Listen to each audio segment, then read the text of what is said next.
এসো এসো এসো। ভালো আছো? ঠিক আছে, ভালো আছি। বসো বসো। বাস, এই তো অনেক কিছু দেখছি। কিছু স্পেশাল হবে মনে হচ্ছে। স্পেশাল কিছু নয়, এটা আমি করি মাঝে মাঝে বাড়িতে। ওই ছানার ভর্তা করছে। ছানার ভর্তা? হ্যাঁ, আচ্ছা। রুটি দিয়ে খেতে রাতে ভালো লাগে। আরে ছানা তো আমার ভীষণ প্রিয়, আমি খুব ভালো খাই ছানার কোপ্তা, ছানার ভুর্জি, অনেক শুনেছি। এই হয়ে গেছে মোটামুটি, গুছিয়ে নিয়েছি। ভর্তাটা দেখি কিরকম নামছে, তাহলে আজকে তো ডিনার করেই দেয়। হ্যাঁ হ্যাঁ, নিশ্চয়ই নিশ্চয়ই ডিনার করে যাও। আমি এই গোছাচ্ছি সব জিনিসগুলো, মোটামুটি করে ফেলেছি। আচ্ছা, তুমি কি কি ইনগ্রেডিয়েন্টস দিচ্ছ? দুধ, আচ্ছা দুধ কি আমুল দুধেই করতে হবে, মানে এরকম টেট্রাপ্যাকের দুধই? তুমি যে কোনো দুধে করা যাবে।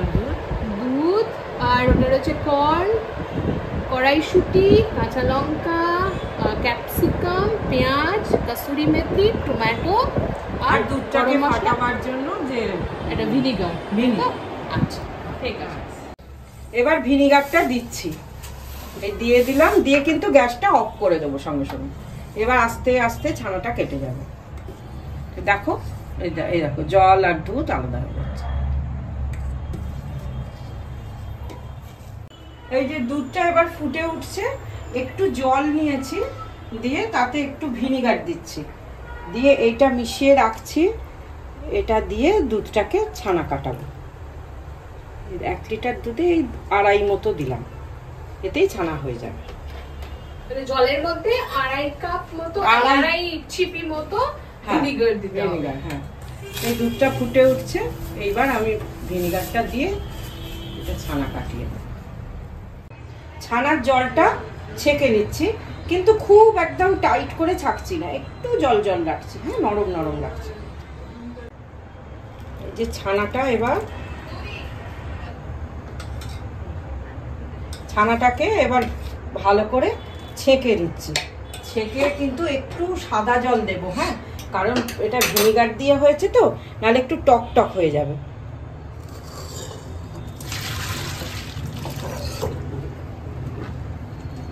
ছানাটার জলটা একেবারে বার করে নিতে হবে, তাই তো? ছানার জলটা বার করে, কিন্তু খুব টাইট করে, মানে একদম যে ছানার বল টল করলে যেরকম যতটা টাইট করতে হয় ততটা টাইট করতে লাগে। একটু নরম নরম খেতেও ভালো লাগে। হ্যাঁ, একটু নরম থাকলে খেতেও ভালো লাগে। কিন্তু আমি এটা একটু জল দিয়ে ধুয়ে নেবো ছানাটা, যেহেতু ভিনিগার দিয়ে করেছি, সেই জন্য একটুখানি জল দিয়ে ছানাটাকে একটু ধুয়ে নেব।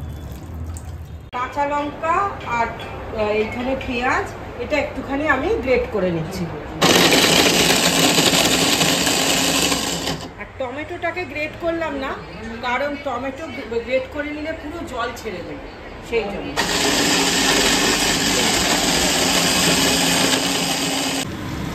এবার টমেটোটা দিয়ে দিচ্ছি।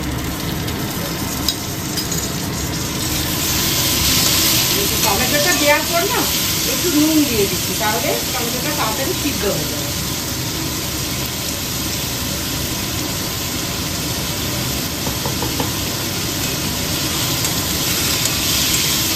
আর অন্যান্য জিনিস তো কিছু সিদ্ধ হবার মতো নয়, এগুলো সবই মোটামুটি সিদ্ধ জিনিস। মানে এটাও মানে প্যাক থেকে এগুলোতে সিদ্ধ করাই থাকে, এটাও তাই, এগুলো সব নরম সিদ্ধ করাই আছে।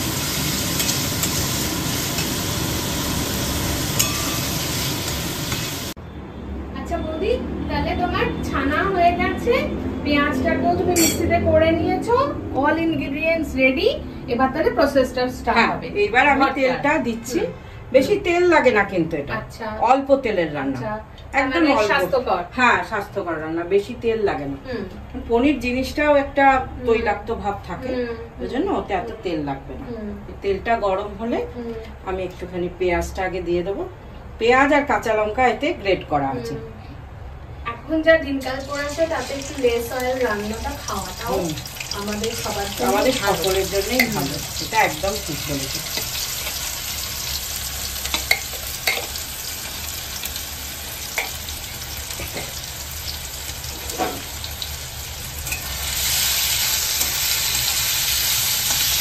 এই পেঁয়াজটা একটু ভাজা ভাজা হবে, তারপরে আমি বাকিগুলো দেবো। টমেটোটা একটু পরে দেবো, তাহলে কালারটা থাকবে, ভালো লাগবে দেখতে।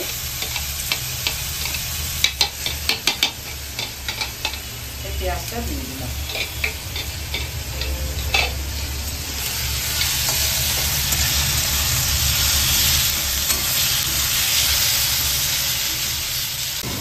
গ্যাসটা কমিয়ে এটা ছাড়লাম, কারণ অনেক সময় ছিটকে আসে, তেলটা গরম হয়ে থাকে তো অনেকক্ষণ ধরে হচ্ছে, ওই জন্য কিছু দেওয়ার আগে একটু কমিয়ে নিলে ভালো।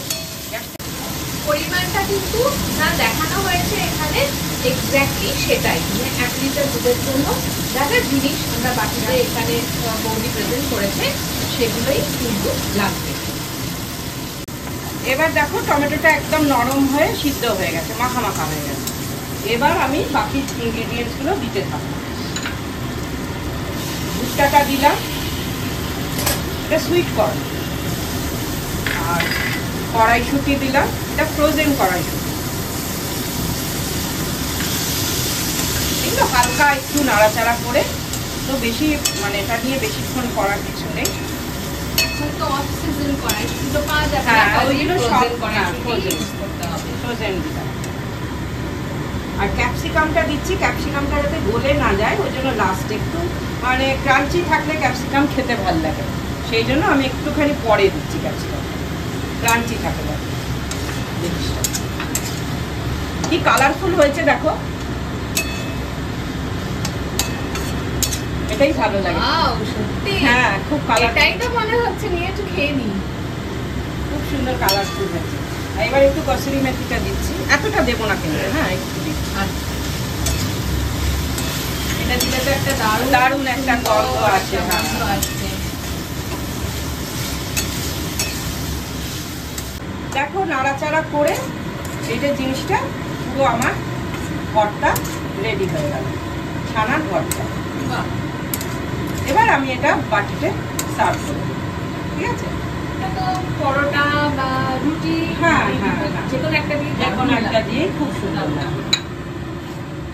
যদি ক্যাপসিকামটা তুমি রেখেছিলে কেন? ওটা রাখলাম গার্নিশিং এর জন্য। আচ্ছা, দেখতে ভালো হ্যাঁ, লাগছে হ্যাঁ, লাস্টে। হ্যাঁ। এই একটু মিষ্টি দিচ্ছি, যে কোনো রান্নাতে না একটুখানি মিষ্টি দিলে কি হয়, নুন মিষ্টির ব্যালেন্সটা ব্যালেন্সটা হয়। হয়, নুন মিষ্টির ব্যালেন্সটা ঠিক মতো। ঠিক ঠিক। এবার আমি কিন্তু পনিরটা ফাইনালি দিয়ে দিচ্ছি, ঠিক আছে? ছানাটা হ্যাঁ হ্যাঁ, এই ঘরে কাটা ছানা।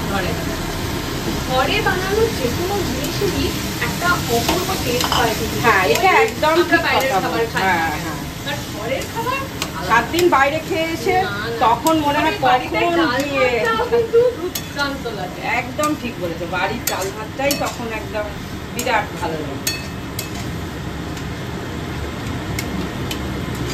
আর বাকি আছে বলতে একটু গরম মশলা। তাহলে আমাদের ঘরটা মোটামুটি রেডি হয়ে এসছে।